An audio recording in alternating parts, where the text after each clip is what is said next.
So where is the disconnect between the administration's talking points and Senator McCain? The disconnect is that President Trump's budget is a repair effort to start to rebuild the military's foundation after the Budget Control Act, after the last 8 years. Budget Control Act is the sequester. Yes, basically. Okay. But what it is not is a rebuild budget. Does the U.S. military need to be rebuilt? It does need to be rebuilt. I mean, we've been on the post 9/11 buildup was in many ways a hollow buildup, specifically funded for the wars in Iraq and Afghanistan, but with no longevity or modernization for the future force. And so that money keeps getting deferred. The longer you defer, the higher the bills go up in the meantime. Well, yeah, the more you sort of have to retrofit. Yes. Our Jennifer Griffin, Lucas Tomlinson done incredible reporting about sort of just how bad things are. 50% of planes not able to fly, tanks not ready, divisions not be able to be airlifted. This brings up the issue sort of a procurement. Former General Bob Scales, in written testimony to the Senate Armed Services Committee, an expert he is in warfare, wrote this: "My grandson is 10, and I'm very proud of him. He tells me he wants to be a soldier someday. If we leave the Army acquisition bureaucracy in charge of developing our next generation of small arms, I'm fearful that he will be walking point someday with the same weapon that failed my soldiers so tragically 50 years ago in Vietnam." And we still can't do any better than that? It's exceedingly frustrating. Congress seems to endlessly reform acquisition and the purchasing process at the Defense Department. Relatively speaking, the Pentagon does better than any other federal agency at buying stuff. However, they're buying $350 roughly to $400 billion a year in goods and services. So it's a pretty dense bureaucracy, and they need help. Is it incompetence or is it graft? I mean, we in the public learn about $43 million gas stations that don't have gas in them, $600 toilet seats, the $8,000 coffee makers, and you go, well, if it was on my credit card, I wouldn't pay that bill. What's the problem here? Where's the disconnect? There are many. Part of the challenge is that we have a Soviet-style management system and bureaucracy that sounds promising. Right. That is our purchasing process at the Defense Department, and so it's very risk-averse. And so when you have all these layers and checking checkers, it adds time and money, frankly. You have one customer. In many cases, the companies who are supplying the Defense Department don't have any other customers, so the costs go up because there's less competition. Then there's oversight or lack of, in some cases, by Capitol Hill. It can be debated which way that needs to go. Well, it's one of those issues. Do they need more money, or do they just need to spend the money they have better? Something to talk about next time you're here. Mackenzie, appreciate you being here with us. My pleasure. Thanks so much. All right. The FBI is without a top leader for right now, as we've been reporting for a while. But many on both sides of the aisle say Christopher Wray is the right man for the job. We're going to talk with a former colleague about the man who may soon lead the world's most powerful law enforcement agency. Plus, thousands of people jammed the streets of New York City for the annual Puerto Rican Day Parade on the same day that island territory holds a vote on statehood. Live to the Big Apple with the celebrations and the very serious implications.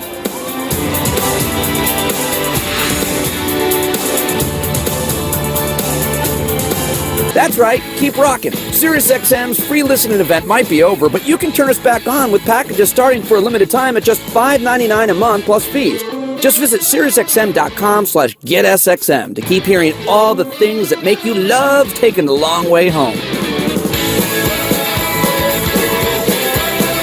So visit SiriusXM.com/GetSXM or call 1-844-479-6669 to turn us back on and up. It's just a burst pipe. I can fix it. No. With Claim Rate Guard, your rates won't go up just because of a claim. I totally could have. No. Switching to Allstate is worth it. When you schedule with Safe by Auto Glass, you get a text when we're on our way. You can see exactly when we'll arrive. I'm Michael with Safe Light. Thanks for coming. It's right over here. Giving you a few more minutes for what matters most. Take care. Safe Light Repair, Safe Light Replace. What she's listening to right now is taking her to a place this train never could.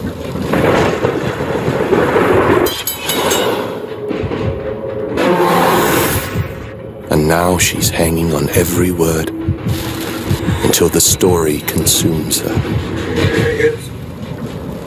That is the power of a great performance.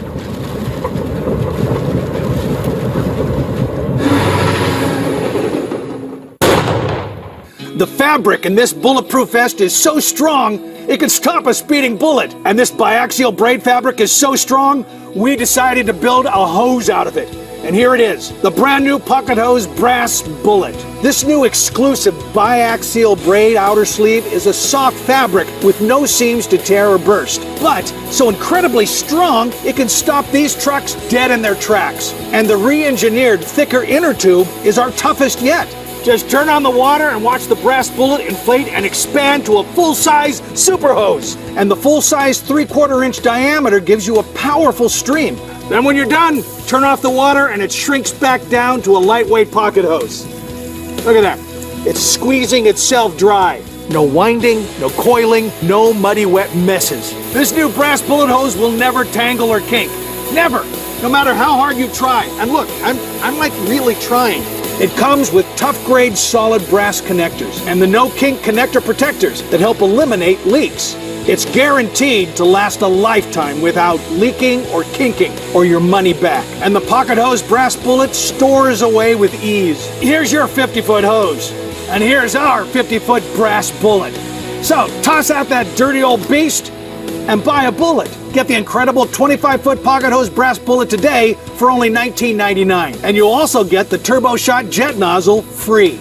Just give a twist to go from a pinpoint spray to a fine mist to full power. Hold on, order now and you can double your order. Just pay a separate fee. The incredible Pocket Hose Brass Bullet for $19.99. Toss the old hoses away and grab a brass bullet hose today. Call 1-800-497-8159 to get your brass bullet hose. Call or visit brassbullethose.com. So call 1-800-497-8159. That's 1-800-497-8159. Deluxe version available. Order now.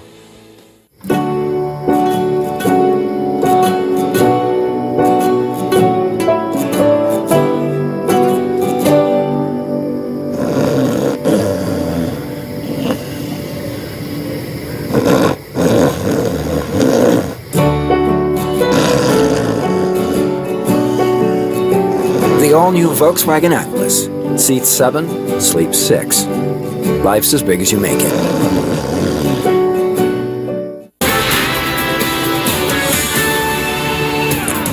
Well, we don't have to tell you that former FBI Director James Comey dominated headlines this week after testifying before the Senate Intelligence Committee. But also in the headlines, a name to replace him. President Trump tapping Christopher Wray, a former DOJ official, to lead the Bureau. Here was some insight into Wray is John Malcolm, Vice President of the Heritage Foundation. Malcolm also served as one of Wray's deputies at the DOJ Criminal Unit, and the history goes back a little bit even before that. So, first of all, John, thank you so much for joining us. So I think so many people are curious, who is this man? And you have a special insight to him. Can you tell us a little bit about him and your history working with him? Sure. Well, he's an incredibly intelligent guy. Chris went to Yale undergraduate and Yale Law School. He then clerked for Mike Ludig, who was a judge on the Fourth Circuit Court of Appeals, highly regarded. He's now general counsel at Boeing. After that, his wife is from Atlanta. He moved to Atlanta. I was a prosecutor in the U.S. Attorney's Office at the time when he moved to Atlanta. He went to the firm of King & Spalding, where he became a protege of Griffin Bell, who'd been Attorney General under Jimmy Carter, and Larry Thompson.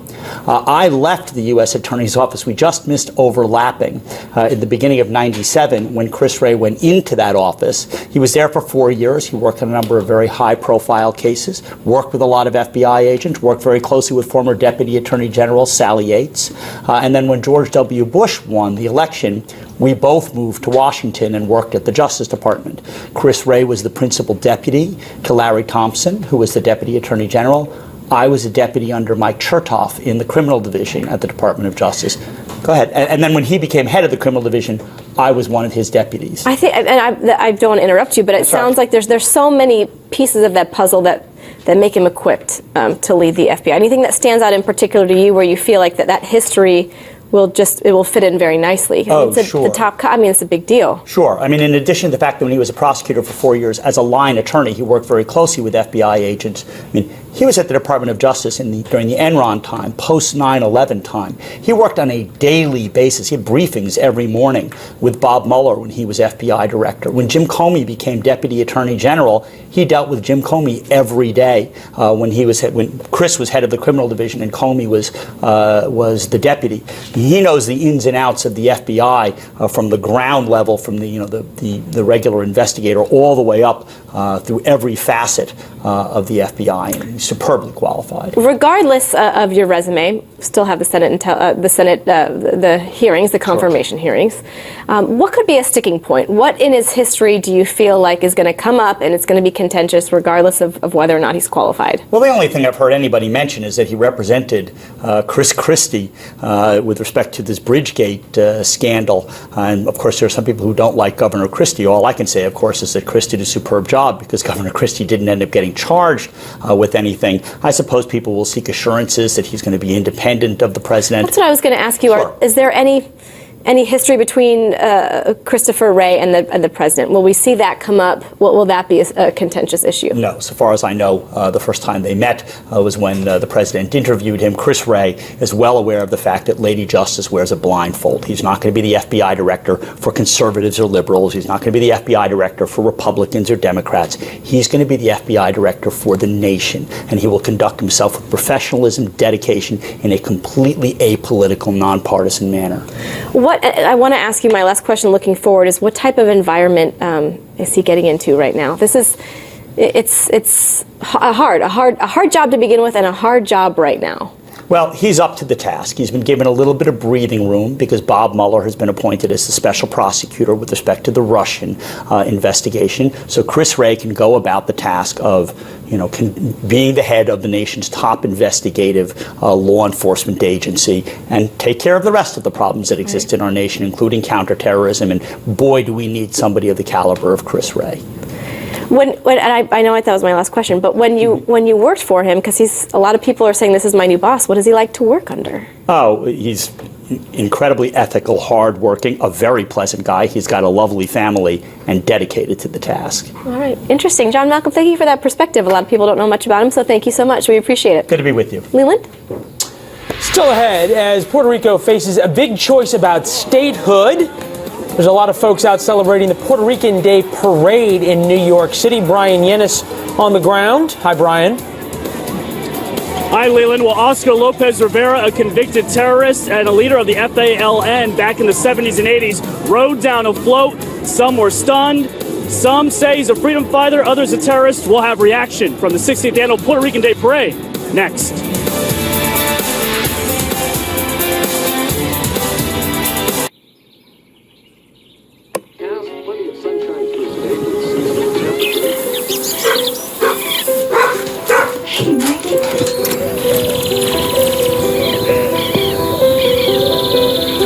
Julie is living with metastatic breast cancer, which is breast cancer that has spread to other parts of her body. She's also taking prescription Ibrance with an aromatase inhibitor, which is for postmenopausal women with hormone receptor positive, HER2 negative metastatic breast cancer as the first hormonal-based therapy. Ibrance plus letrozole was significantly more effective at delaying disease progression versus letrozole. And Ibrance plus letrozole shrunk tumors in over half of these patients. Patients taking Ibrance can develop low white blood cell counts, which may cause serious infections that can lead to death. Before taking Ibrance, tell your doctor if you have fever, chills, or other signs of infection, liver or kidney problems, are pregnant, breastfeeding, or plan to become pregnant. Common side effects include low red blood cell and low platelet counts, infections, tiredness, nausea, sore mouth, abnormalities in liver blood tests, diarrhea, hair thinning or loss, vomiting, rash, and loss of appetite. Julie calls it her new normal because a lot has changed, but a lot hasn't. Ask your doctor about Ibrance, the #1 prescribed FDA-approved oral combination treatment for HR-positive, HER2-negative MBC. The Comey War of Words. Exclusive insight from both sides of the aisle. RNC Chairwoman Ronna McDaniel and Senator Jack Reed on the next Fox News Sunday. Actually, the distance helps. Or you could just remember your reading glasses. Never forget your reading glasses again with Thin Optics, the only reading glasses that are always with you. Thin Optics are so durable, they're guaranteed for life, which means we'll send you free replacement glasses forever. Radically thin and ultra flexible, Thin Optics come in this durable slim case, which easily attaches to your favorite device or slides into your pocket, purse or wallet, and more. Thin Optics are the stick anywhere, go everywhere glasses. They're the low-profile companion to the things that never leave your side. And Thin Optics' award-winning design features FlexFit technology, so they fit comfortably and stay put on every nose in the world. My Thin Optics really won't fall. When I'm working, looking around, they stay right in place. I love that. Thin Optics is great because you can just throw it on, read whatever it is that you're going to read, and then boom, you're done. You'll love Thin Optics now, and you'll have them forever because they are guaranteed to last a lifetime, or we'll replace them free. Remember the last time you reached for your reading glasses and they weren't there? Never again. Thin Optics are always with you. They're just ingenious. They're right here on my phone. I always have them. I pull them out when I need a pair of readers, put them on, and I'm good. There's a Thin Optics powered just right for you. And you can choose from a wide range of colors for a look you'll love. Best of all, Thin Optics are affordable for everyone. All you have to do is go to thinoptics.com and see why this is the one innovation you can't live without. You think you're pretty cool, don't you? Yes. Yes, I do. Don't forget, Thin Optics are 100% guaranteed to last a lifetime. You get free replacement glasses forever. Just go to thinoptics.com and find out why millions of people are so attached to these one-of-a-kind reading glasses. Now available with easy keychain storage. Thin Optics. Order yours today. If you go back to New York City today, no one's going anywhere fast as they are on the streets celebrating the 60th annual Puerto Rican Day Parade. But the nominee for what they call the National Freedom Hero Award has, at best, a checkered past. And many are outraged at the possible honor for a convicted terrorist. Brian Yennis on the streets right now as this man just went by in a float, Brian?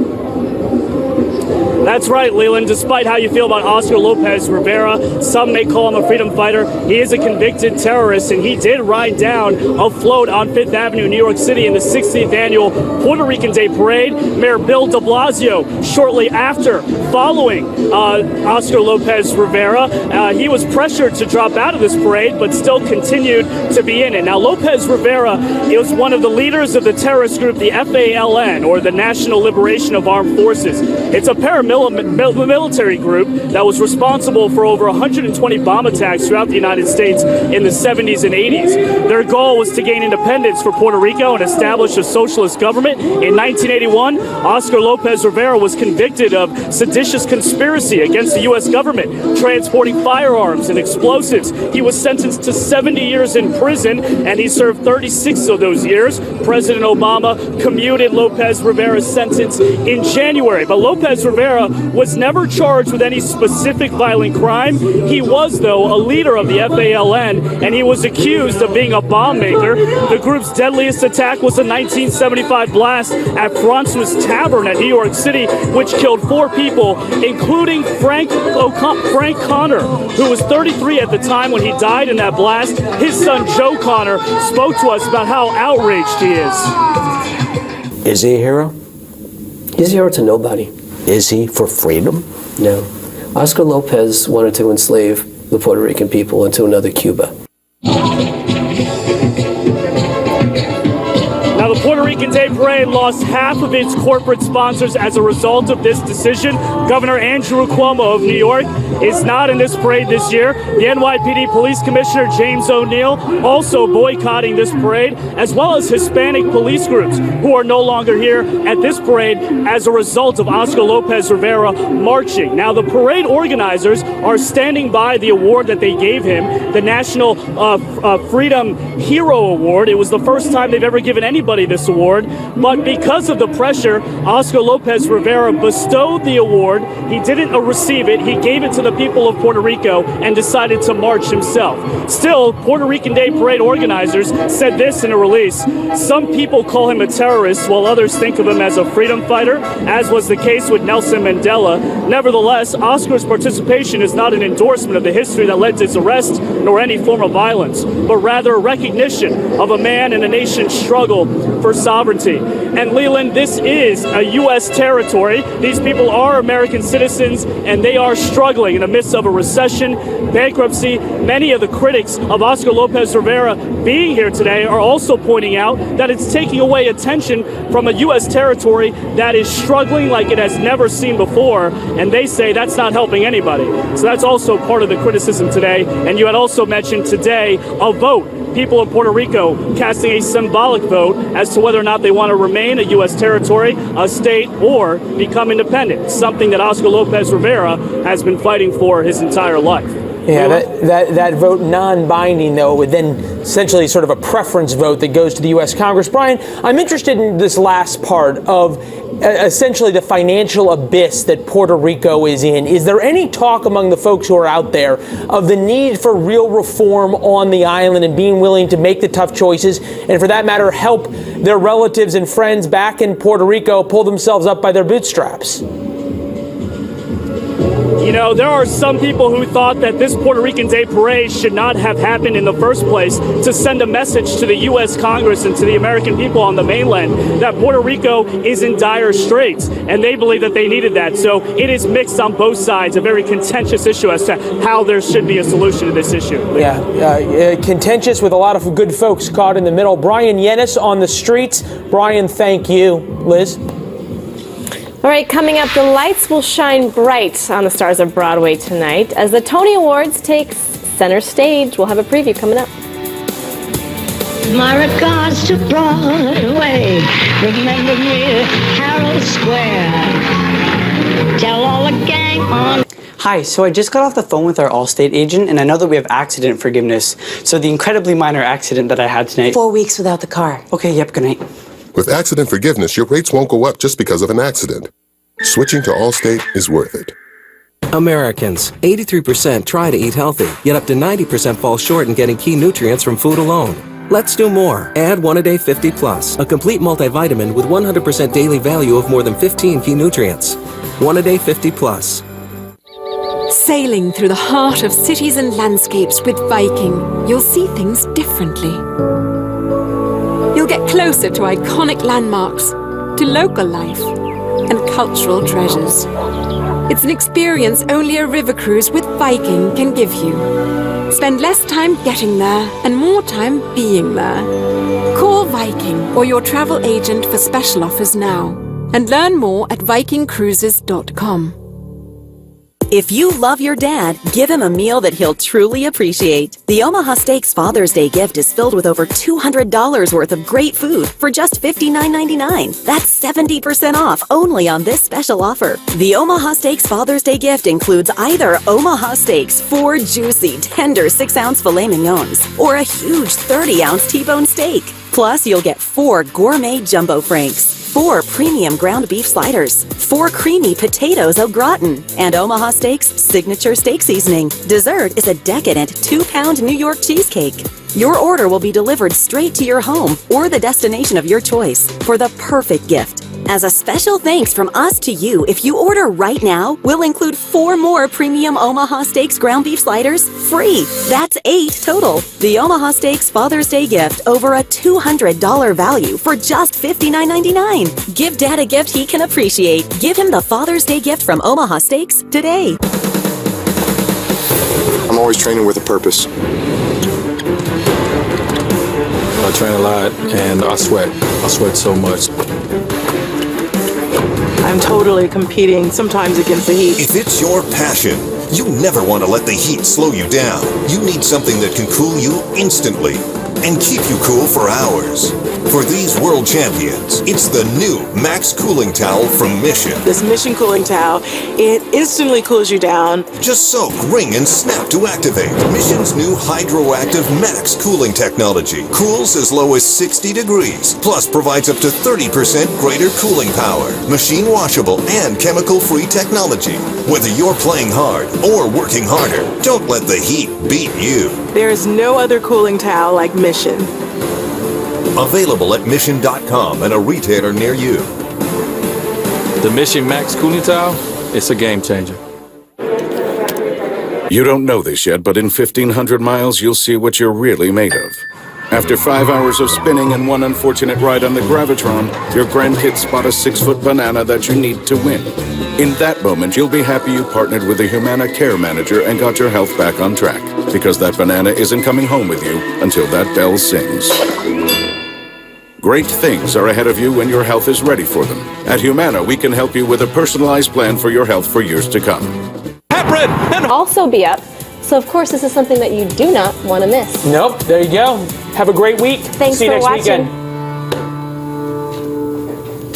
I'm Chris Wallace. Now that former FBI Director James Comey has told his story, where do the investigations and the Trump agenda go from here?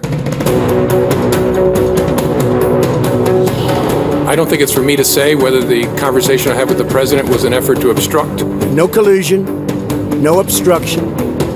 He's a leaker, but we want to get back to running our great country. We'll discuss Comey's damaging testimony with Republican Party Chair Ronna McDaniel and ask how the Trump White House and the GOP can rebound. It's a Fox News Sunday exclusive. Then, questions still linger about possible links to Russia and whether the president tried to obstruct the investigation. Would you be willing to speak under oath to give your version of 100%? We'll discuss the continuing probes in Congress and by the special counsel with Democrat Jack Reed, who serves on the Senate Intelligence Committee and says he expects President Trump to face a deposition. Plus, British Prime Minister Theresa May tries to hold on to power after losing her majority in Parliament. I will now form a government that can provide certainty and lead Britain forward at this critical time for our country. We'll ask our Sunday panel what it means for the future of Europe and relations between the U.S. and our closest ally. And our Power Player of the Week. Some words of wisdom for the class of 2017. When you don't know what to do, you do nothing. All right now on Fox News Sunday. And hello again from Fox News in Washington. President Trump is claiming victory after former FBI Director James Comey's testimony this week, saying there's no evidence of collusion with the Russians or obstruction of justice. But the president recognizes the investigation isn't over, saying he would 100% testify under oath before the special counsel. Where do the investigations and the Trump agenda go from here? Joining me now, the chair of the Republican Party, Ronna McDaniel. Ms. McDaniel, the president has been tweeting today, and I want to put up one of those tweets. Here it is. I believe the James Comey leaks will be far more prevalent than anyone ever thought possible. Totally illegal, very cowardly. What do you think? The fact that Comey admits that he leaked at least one memo to the press, what do you think that indicates about the former FBI director? I think it shows how questionable his character is, that he would take conversations that he had with the President of the United States, which should be protected under executive privilege, and then he gave them to a friend to leak to the New York Times. I think it proves that the president made the right choice in firing Director Comey, and it brings into great question some of the decision-making he made as FBI director and since. Now, the president on Friday after Comey's testimony said that he viewed that testimony as, quote, total vindication. But in his testimony, Mr. Comey said that the president, he repeatedly said that he lies. He said the president in a private dinner sought a pledge of loyalty, that in an Oval Office meeting, he basically asked Comey to let the Flynn investigation go. Total vindication? Listen, Chris, we have to keep in mind that this is one person's record of what happened. The only two people who know what happened in those meetings are the president and James Comey. So James Comey put forward his memos, his recollection, but that's his version of events. The things that James Comey said with regard to the president, that he's not under investigation, he's never been under investigation, that there's been no obstruction, that there's been no effort to impede the investigation. Those are things we've heard across from many witnesses and many other individuals. So that corroborated exactly what the president's been saying all along. But I take James Comey's testimony as just his version of events, and it's important that we look at it that way. You created an opposition team, an operation inside the RNC this week to defend the president against James Comey. You had 60 staffers who sent out dozens of tweets with the hashtag Big League Truth. Question, why is it appropriate to set up, in effect, a Trump war room inside the RNC? Well, the RNC is always going to defend the president, but listen, it's so lopsided out there. There's so much distortion. It's important that we're pushing back on some of the stories that are just fake. And to watch James Comey go in front of the Senate, we wanted to make sure that it's reported correctly. What we learned from him, we learned that as FBI director, Attorney General Lynch said to him, "We don't like the way you're referring to the Hillary Clinton investigation. Can you please call it a matter?" And he did that. We learned that he leaked memos that he put together from conversations he had with the President of the United States that were protected under executive privilege, and that he leaked them to the press. All of those things should be called into question, and it's up to the RNC to push back. We're going to support the President of the United States. But do you have any concerns as chair of the RNC? Do you have any concerns about tying the party too closely to this president, given all of his political and potentially legal problems? Absolutely not. We support the president 100%. And we are the political arm of the White House, and that's the role the RNC has traditionally played. But I'll tell you, I feel like the coverage has been imbalanced. I feel like the truth is not getting out there. And so we're going to push harder because we want to make sure that the American people are hearing a different narrative and the right set of the right version of what's happening. Now, you say you're going to push harder. There are a couple of investigations, several investigations going on. You've got the Senate Intelligence Committee, the House Intelligence Committee. You say that you have confidence in the special counsel, Robert Mueller, but former Speaker Newt Gingrich tweeted this: Republicans need to focus on closing down independent counsel because it clearly isn't independent. Do you support that, closing down the special counsel? I'm not going to get into what the special counsel should or shouldn't do or if it should go on. What I will say is the Trump administration is complying 100%. They want this done. They want to move on. Listen, the Democrats have a playbook, Chris. We know it. It's resist, obstruct. We've seen them do it at every level, resisting the president on things like helping the American people in Obamacare. You've seen obstruction with things as critical as a Supreme Court nominee that they knew was highly qualified in Neil Gorsuch. And now it's throw doubt on the administration. Open as many investigations as possible. Cloud the administration as much as possible because they're trying to run out the clock to 2018. That is their playbook. We know it. Here's what we found from James Comey. The president's never been under investigation. There's been no obstruction. No one's been asked to impede. Comey didn't say that. He said that's up to the special counsel. Yeah, in his testimony, though, he said he'd never been asked to stop the investigation by the president. He said that. He said, were you directly asked to stop the investigation? He said no. To me, that's no obstruction. So we learned a lot from James Comey that these investigations are going to keep going forward if the Democrats have their way. The American people want it to stop. The Trump administration is working 100% cooperating with all of these investigations, but it needs to end. This is a fishing expedition to try and run out the clock for the Democrats, hoping to make gains in 2018. Are you calling for an end to the Senate and House Intelligence Committee investigations? I'm calling for an end to the investigations about the President Trump's campaign colluding with the Russians. There's been no evidence of it. I don't think that should continue. Of course, we need to figure out what Russia did with regards to the election. The president has said that. But not yet do you have a single senator saying that there is definitive evidence that there's been any collusion between the Trump campaign and the Russians. That needs to stop. And when it comes to the special counsel, do you believe that that investigation, specifically on the issue of possible collusion between the Trump campaign and the Russians, do you think that should stop?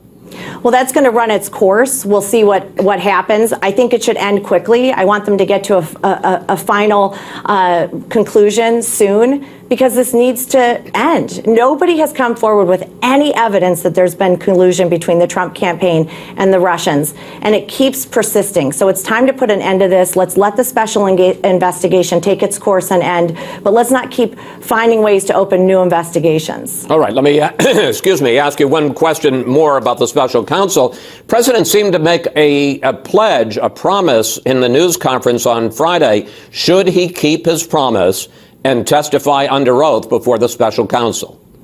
That's going to be up to the president and his legal counsel to determine that. But what it does signal is that the president is going to cooperate 100%. He wants this done. He's focused on the American people and helping make better health care and tax reform and national security. He wants this over with. This is a distraction. I'm going to get to the agenda in a second. One more question in this regard, though. Some Republicans are defending the president's actions as Comey laid them out, as others have laid them out, by saying that he basically doesn't know any better. Take a look.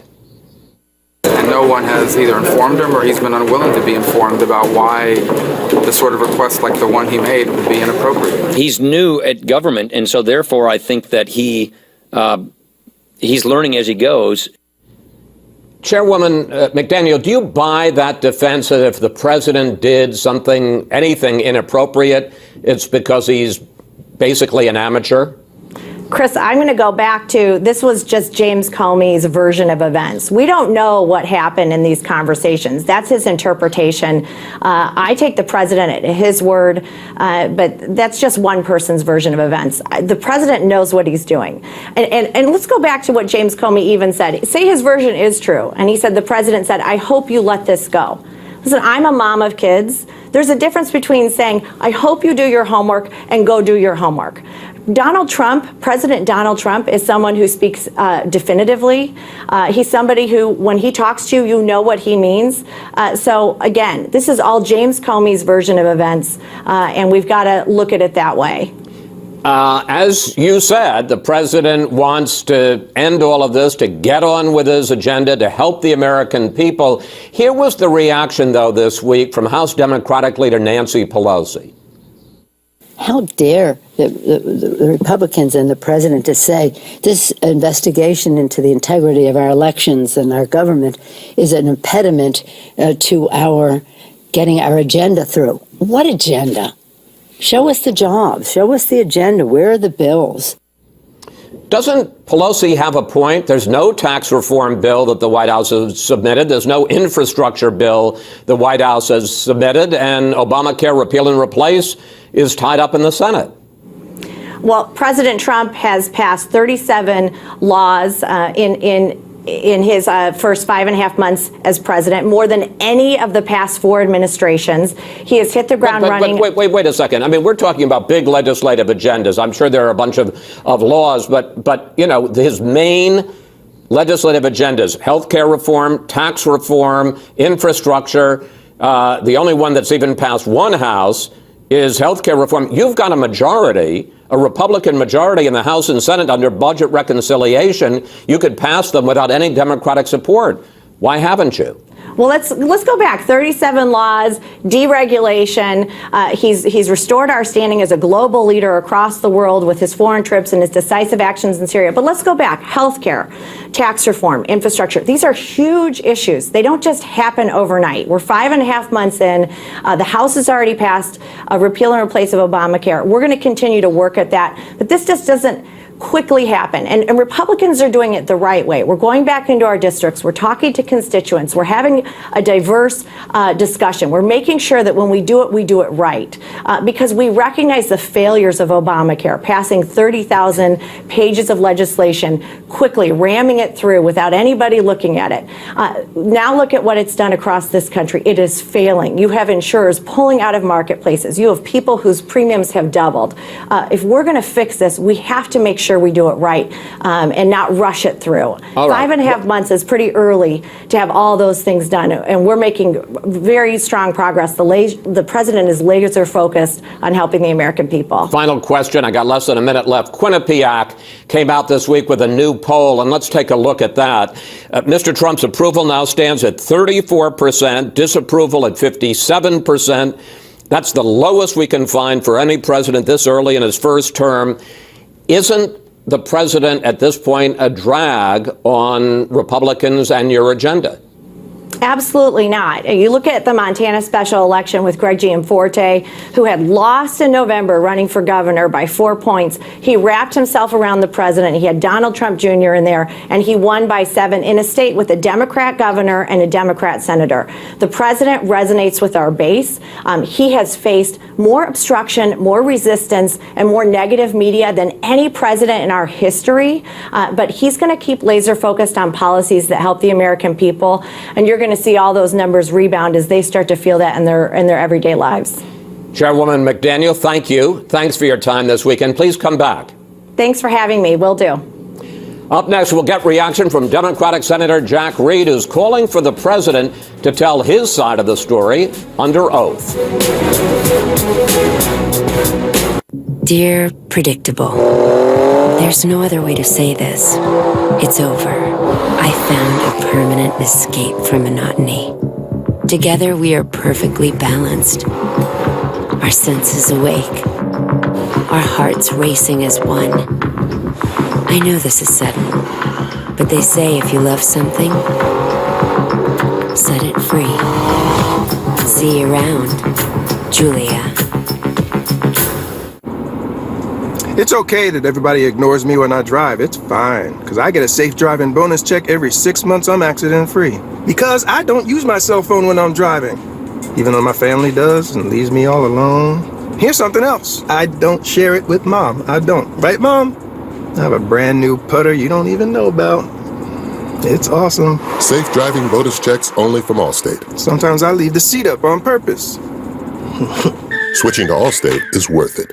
That's right, keep rocking. SiriusXM's free listening event might be over, but you can turn us back on with packages starting for a limited time at just $5.99 a month plus fees. Just visit SiriusXM.com/GetSXM to keep hearing all the things that make you love taking the long way home. So visit SiriusXM.com/GetSXM or call 1-844-479-6669 to turn us back on and up. When you schedule with Safe Flight Auto Glass, you get time for more life. This family wanted to keep the game going. Hey, Mom, one more game? With Safe Flight, you get a text when we're on our way. You can see exactly when we'll arrive. Sure. Bring it. I'm Michael with Safe Flight, Thanks for coming. It's right over here. giving you a few more minutes for what matters most. Take care. Bye. Safe Flight Repair, Safe Flight Replace. You don't let anything keep you sidelined. That's why you drink Ensure with 9 grams of protein and 26 vitamins and minerals. For the strength and energy to get back to doing what you love. Ensure, always be you. The sun used to make our outdoor deck and patio space so hot and uncomfortable we couldn't use it. But then we discovered the Sunsetter retractable awning. Our Sunsetter retractable awning opens and closes in just 60 seconds. It keeps our patio about 20 degrees cooler. It provides instant shade and instant protection from the sun's harmful rays. And our Sunsetter costs under $700. But now you can get your Sunsetter for as little as $599 when you call now to get this special $200 discount certificate and free awning idea kit. We love our Sunsetter retractable awning, and you're going to love yours too. Sunsetter awnings are assembled in America and guaranteed to last for years. So call now to get this free awning idea kit with DVD, plus your $200 Sunsetter discount certificate. But this is a limited time offer. Call now. Call now for your free awning idea kit with DVD and $200 discount certificate. There's no obligation.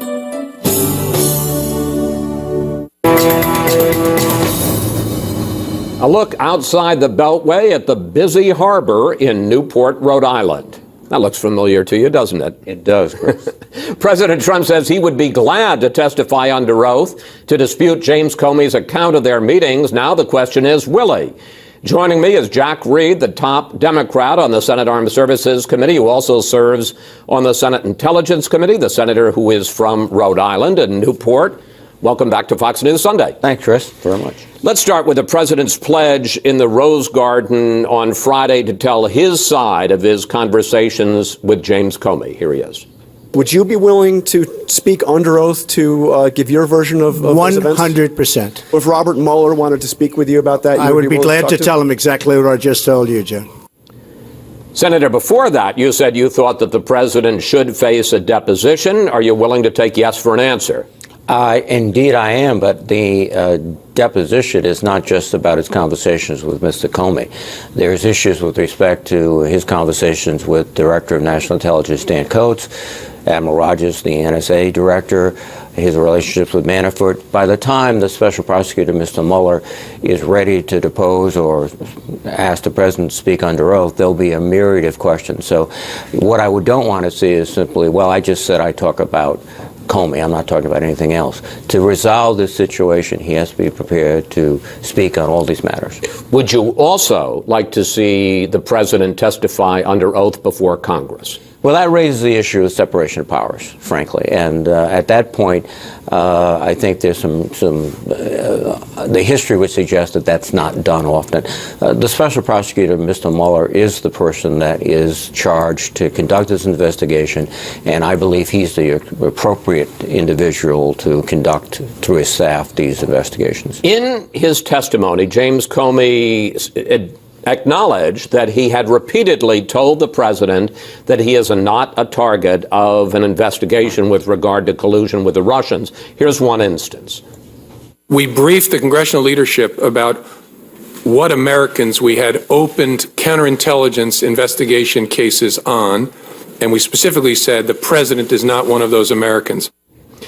Given the fact that this investigation clearly puts the president under a cloud and hinders his ability to do his job, does Congress, and including Democrats, do you feel a need to wrap up this investigation as quickly as possible? And what do you think of what the Republican National Committee Chairwoman, Ms. McDaniel, just said, which is that when it comes to collusion, you should stop your investigations? Well, no, I don't think that's at all appropriate. I think the special prosecutor has to look at all the different aspects of this investigation, and there are multiple. Manafort's actions while he was chairman of the Republican committee, the Trump committee. Paul Manafort, who was campaign manager. Exactly. All these things. It goes back, Carter Page, all of these people. And then he has to come and I think present the president with a list of questions that only the president can answer. And the president should answer truthfully.